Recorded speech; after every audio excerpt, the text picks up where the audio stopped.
Market का पंचनामा में आप सभी का स्वागत है। आपके साथ मैं हूं वरुण दुबे और लगातार तेज़ी के बाद आज फाइनली मार्केट कुछ दबाव में दिखे। अच्छी खासी मुनाफा वसूली जो है आज भारतीय बाजारों में देखने मिली। और कारण क्या था? कारण था ग्लोबल मार्केट। ग्लोबली अगर आप देखें तो एक तगड़ा सेल ऑफ देखने मिला। हम जब बंद हो रहे थे डाउ फ्यूचर्स में भी अच्छी खासी गिरावट थी। कैक डैक्स फुट्सी अगर आप देखें तो वहाँ भी अच्छी खासी गिरावट देखने मिली थी। डाउ फ्यूचर्स करीब 140 पॉइंट गिरे थे और यही वो रीज़न था जिसकी वजह से भारतीय बाजारों में इस तरह की गिरावट देखने मिली। अब ग्लोबल मार्केट में सेल ऑफ क्यों आया? सबसे पहले देखिए यूरोपियन मार्केट में सेल ऑफ इसके लिए आया क्योंकि यूके ने फिर से ट्रैवल रिस्ट्रिक्शंस लगाए हैं काफ़ी सारी जगहों पे, तो उसका इम्पैक्ट है। क्योंकि माना जा रहा है कि हो सकता है कि सेकेंड वेव ऑफ कोरोना फिर से यहाँ आते हुए दिखाई दे, तो वो एक बड़ा रीज़न था जिसकी वजह से आपने देखा कि मार्केट में अच्छा खासा यूके के मार्केट में अच्छा खासा सेल ऑफ देखने मिला। इसके अलावा यूएस में जो बड़े डील की बातें की जा रही है कि काफ़ी बड़ी लिक्विडिटी आ सकती है, तो वो भी शायद कुछ हद तक कब हो सकती है, ऐसी खबरें हैं। और ये सब कुछ रीजन है जिसकी वजह से आपने देखा कि अच्छे खासे इंडियन मार्केट में ग्लोबली मार्केट्स में सेल ऑफ देखने मिला और इसकी वजह इंडियन मार्केट में भी आज अच्छा खासा गिरावट देखने मिली। देखिए अच्छी गिरावट है और सबसे बड़ी बात यह है कि काफ़ी लंबे समय बाद फ्राइडे के ट्रेडिंग सेशन में गिरावट देखी गई है। इसके पहले हमने देखा था कि फ्राइडे को दरअसल गिरावट होती नहीं थी मार्केट में, लेकिन इस बार हमने देखा कि फ्राइडे को भी गिरावट हुई है। ये एक सबसे बड़ी बात है। इसके बाद आपको याद होगा मैं आपको लगातार बोलता था कि कम से कम फ्राइडे का ट्रेडिंग सेशन जो है वहाँ भारतीय बाजारों में अच्छी खासी तेज़ी देखने मिली। हर फ्राइडे को हम ये सोच के आते थे भाई कल फ्राइडे है, क्या पता क्या होगा। लेकिन देखिए आज फ्राइडे है और आज फ्राइडे के दिन करीब 1% के आसपास की गिरावट जो है वो सेंसेक्स निफ्टी में देखने मिली है। 11,180 के आसपास हम बंद हुए हैं। 11,300 के ऊपर हम खुले थे, लेकिन देखिए 11,100 के आसपास जाने के बाद वहाँ से एक यू टर्न भी मार्केट ने लिया है। तो एक बात अच्छी है कि एक यू टर्न मार्केट ने लिया है, लेकिन ये वो रेजिस्टेंस था पहले 11,170 के आसपास जहाँ मार्केट बहुत बार अटकता था। अब यहाँ मार्केट कहीं ना कहीं सपोर्ट लेते हुए दिखाई दे रहा है। देखते हैं आगे क्या होता है। एक अच्छा हेल्दी करेक्शन था, वेरी गुड करेक्शन होना भी चाहिए। हो सकता है आगे भी करेक्शन आएगा, मैं इसको रूल आउट नहीं कर रहा हूँ कि करेक्शन नहीं आएगा, क्योंकि दो रीज़न है। एक तो ग्लोबल सेल ऑफ देखने मिला है, लेकिन एक बात है कि ग्लोबल सेल ऑफ जितना ग्लोबल गिरे हैं उतना हम गिर चुके हैं, तो ये कोई अब सरप्राइज़ नहीं होगा। हाँ, यहाँ से अगर और कोई नेगेटिव न्यूज़ आती है और अगर ग्लोबल मार्केट और गिर जाते हैं तो देखना पड़ेगा कि मंडे को क्या होता है। अगर ऐसा नहीं होता है तो शायद हम ज़्यादातर गिरावट जो है उसको पचा चुके हैं। लेट्स सी क्या होता है। लेकिन देखिए मार्केट में एक हेल्दी करेक्शन तो होना था। 11,000 के नीचे भी हम जाएंगे, आज नहीं जाएंगे, हो सकता है आज से एक हफ्ता 2 हफ्ता बाद जाए माफ़ कीजिएगा, लेकिन जाएंगे इतना पक्का है। इसके लिए कह रहा हूँ थोड़ा बहुत अगर आप चाहें तो अपने पोर्टफोलियो का प्रॉफिट बुक भी कर सकते हैं।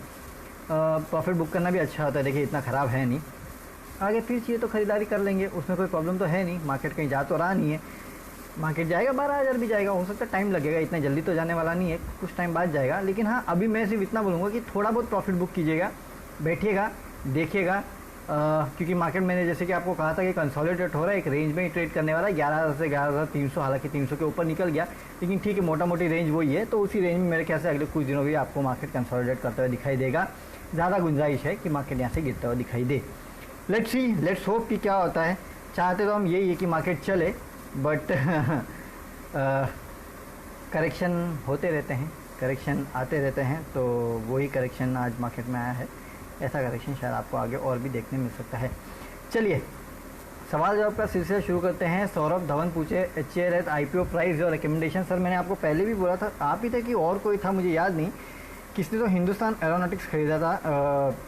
तो मैंने कहा था कि अगर आपने IPO में ख़रीदा है तो पार्शियल प्रॉफिट बुक कर सकते थोड़ा बहुत, और थोड़ा बहुत आप रख सकते हैं। तो 1,000 रुपये के आसपास मुझे याद है 1,000-1,100 के आसपास था तब ये कहा था। अभी स्टॉक 1,200-1,300 के आसपास चला जा चुका है। कुछ बिगड़ तो रहा नहीं है सर, रखिए पोर्टफोलियो में अभी भी, क्योंकि यहाँ मैंने जैसे कि कहा कि कुछ सेक्टर्स ऐसे हैं जिनका टोटल गेम ही चेंज हो रहा है। जैसे कि मैंने आपको डिक्सन टेक्नोलॉजीज़ बताया था, जैसे कि मैंने आपको डिफेंस बताया, तो ये टोटल एक शिफ्ट है। और जब शिफ्ट होता है ना तो लेवल्स नहीं देखे जाते। प्रॉब्लम ये है, अगर आपने पार्शियल प्रॉफिट बुक नहीं किया है तो थोड़ा बहुत बुक कर लीजिए 25-30% के आसपास का, बाकी रहने दीजिए। अगर यहाँ से गिरता है 1,000 के नीचे जाता है तब एक कॉल लेंगे, नहीं तो लेट्स सी क्या होता है। फिलहाल पार्शियल प्रॉफिट बुक, बाकी होल्ड की सलाह है। सौरभ सेठी, ये भी सौरभ जी हैं, ठीक है सौरभ जी। अशोक लेलैंड 92 पे है, आपने लिया। देखिए अशोक लेलैंड है ना, फिलहाल जैसे कि मैंने आपको हमेशा कहा था कि 60-65 के आसपास आता है तो वहाँ थकता है ये काउंटर। आज कितने पे बंद हुआ है? 61-62 के आसपास। देखिए आज भी अच्छी खासी चलने के बाद इस लेवल के आसपास आके काउंटर थका है 65 के आसपास। बट जो रिपोर्ट्स आ रही है ना, वो अब 80-80 रुपये के आसपास का टारगेट इस काउंटर को दे रही है। अगर वो लेवल आता है तो बहुत अच्छा, लेकिन जैसे वो लेवल आएगा ना, मैं आपसे एक ही बात कह रहा हूँ, निकल जाएगी। अभी भी कुछ सुधरा नहीं है ना। टिमकिन के रिजल्ट्स देख लीजिए, काफ़ी हद तक सीवी साइकिल को वो भी कैटर करते हैं। बाकी अशोक लेलैंड के खुद के नतीजे देखिए, नंबर्स देखिए, इतने खास है नहीं। पहले रिकवरी आएगी तो 2 व्हीलर्स, फिर 4 व्हीलर्स, फिर कहीं जाके कमर्शियल व्हीकल्स में आने वाली है। इतने जल्दी यहाँ रिकवरी आएगी नहीं। ब्रोकेज हाउसेस का क्या है, उनको टारगेट देने दीजिए 80 रुपये का, लेकिन वो 80 रुपये का ही दे रही है, याद रखिए।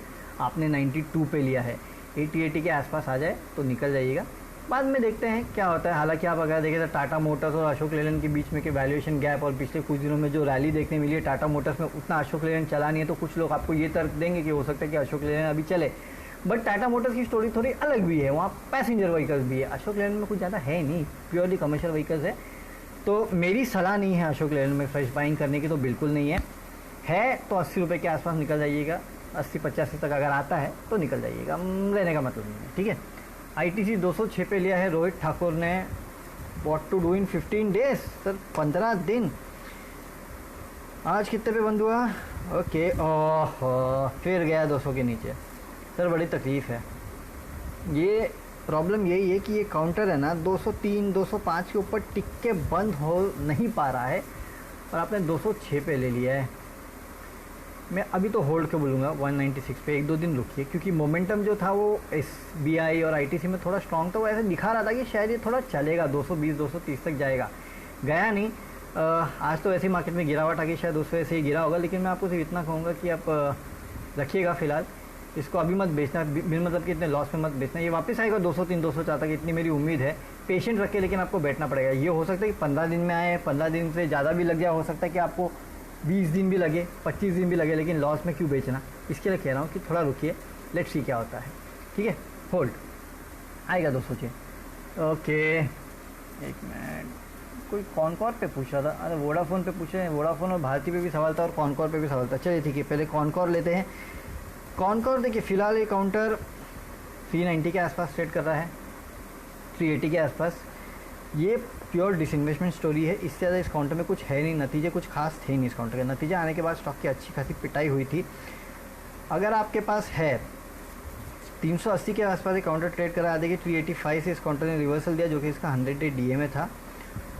वो अगर क्रॉस होता है तो 400 का लेवल देखने मिलेगा, 400 पे फिर अटकेगा। तो 385 पे अगर जाता है तो आपको थोड़ा निकलिए, 400 पे आता तो पूरा निकल जाइए, मैं सिर्फ इतना बोलूँगा। डिसइन्वेस्टमेंट स्टोरी है, यहाँ से अगर आपको लॉस वॉस हो रहा है ना, तो निकल जाना ज़्यादा बेटर होगा। कॉनकॉर जैसे डिसइन्वेस्टमेंट स्टोरी है, जैसे जैसे आएगी वैसे वैसे आपको इसको ट्रेड करना है। कोई लंबी अवधि के लिए मुझे कॉनकॉर इतना जमता नहीं है, इसका मैं बोल रहा हूँ कि मेक्स नो सेंस, और कुछ नहीं है। जैसे हाँ, डिसइन्वेस्टमेंट जिस दिन पूरा हो गया और पूरे दिन प्राइवेट हो गया, उस दिन कॉल लेंगे किसके हाथ में जाता है और क्या होता है। बट ट्रेड कीजिएगा ऐसे काउंटर्स को, प्रॉफिट हो रहा है निकल जाइए, किसी और में पैसा लगा दीजिए, है ना, ये ज़्यादा बेटर होगा। चलिए ठीक है, दूसरे सवाल लेते हैं।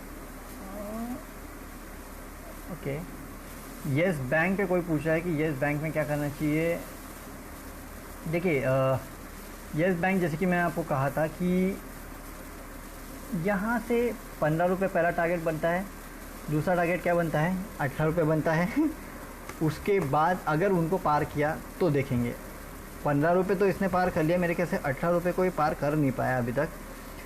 आज देखिए फिर गिर गया, और ये सर्किट तो सर्किट वाला ही बन गया। अब चलता है तो सर्किट टू सर्किट, गिरता है तो सर्किट टू सर्किट। इसके लिए कह रहा हूँ, अब इसमें गिरावट चालू हो गई, 15 रुपये के नीचे भी जा सकता है। तो मेरे ख्याल से इस काउंटर को इन लेवल पे अवॉइड होगा।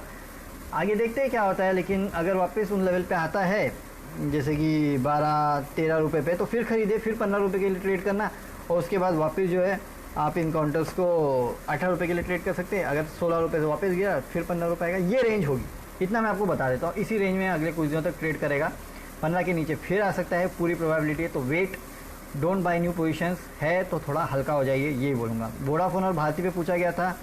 देखिए भारती एयरटेल मुझे काफ़ी पसंद है, नो डाउट। मैं आपको हर लेवल पे बोलता हूँ फंडामेंटली अच्छा काउंटर है। इसके लिए फंडामेंटल काउंटर्स को आपको अपने पोर्टफोलियो में रखना है। तो ये एक फंडामेंटली बेटर काउंटर है, इसको आप अपने पोर्टफोलियो में रखिए।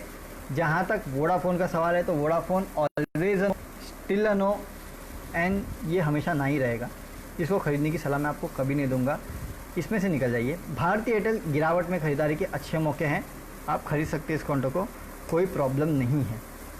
ओके, सागर सोनवाने पूछ रहे हैं नेस्ले पे। देखिए सर, नेस्ले मेरे ख्याल से है ना काफ़ी फ्लैट ठंडा सा काउंटर है। इस पूरे साल में अगर आप देखें तो 10% के आसपास की गिरावट हुई है। हालांकि ये काउंटर जब 17,000 पे था तब लोग कहते थे यार बड़ा महंगा है, कब खरीदेंगे, क्या है क्या नहीं है। अब 16,500 पे मिल रहा है। और अगर आपको इंडियन कंजम्पशन स्टोरी पे भरोसा है ना तो मेरे ख्याल से आपको इस काउंटर को लेना चाहिए। मैं हर लेवल पे कहूँगा लेना चाहिए। अब अभी भी देखिए ना, मैगी की डिमांड कम नहीं है और होनी भी नहीं है ना। ऐसा तो नहीं है कि मैगी खाने की वजह से आपको कोई प्रॉब्लम होगी, कुछ होगा, ऐसा कुछ है नहीं ना। और जब भी इन कंपनीज में गिरावट आई है इन्होंने उतना स्ट्रॉन्ग बाउंस बैक दिया है। इसके लिए मैं कह रहा हूँ नेस्ले जैसे काउंटर्स गिरे हैं, वेरी गुड। यहाँ से मुझे 1,500-2 हज़ार रुपये की तेज़ी तो ऐसे ही दिखती है, लेकिन हाँ ये बात है कि आपको थोड़ा टाइम रुकना पड़ेगा। थोड़ा टाइम रुकिए, होल्ड कीजिए इन लेवल्स पे, उसके बाद देखते हैं। बट हाँ, आई विल टेल यू कि फ्रेश खरीदारी भी बनती है और अगर आपके पोर्टफोलियो में है तो मेरे ख्याल से आपको इस काउंटर को अपने पोर्टफोलियो में बनाए रखना चाहिए, होल्ड करना चाहिए, बेचने की घाई मत कीजिएगा। चलिए, इसी नोट पे आप विदा लेते हैं। मंडे को आपके साथ जुड़ेंगे, आपके जो बचे कुछ सवाल है उनके ऊपर उनके जवाब देने के लिए। साथ ही सुबह 7 बजे हमारे साथ जुड़ेगा तो बताएंगे ग्लोबल क्यूज़ कैसे हैं, क्या और दबाव बनेगा ग्लोबल मार्केट्स के चलते, या फिर ये जो दबाव बना है इसको हम पचा चुके हैं। साथ ही साथ बताएंगे आपको कि कौन से इंपॉर्टेंट लेवल्स हैं जहाँ पे आपको नज़र रखनी है, क्या स्टॉप लॉस होगा और क्या टारगेट होगा। कल वीकेंड है, कल और परसों, तो अपना वीकेंड एंजॉय कीजिएगा और मंडे को हमारे साथ फिर जुड़िएगा। See you, good bye and have a happy weekend.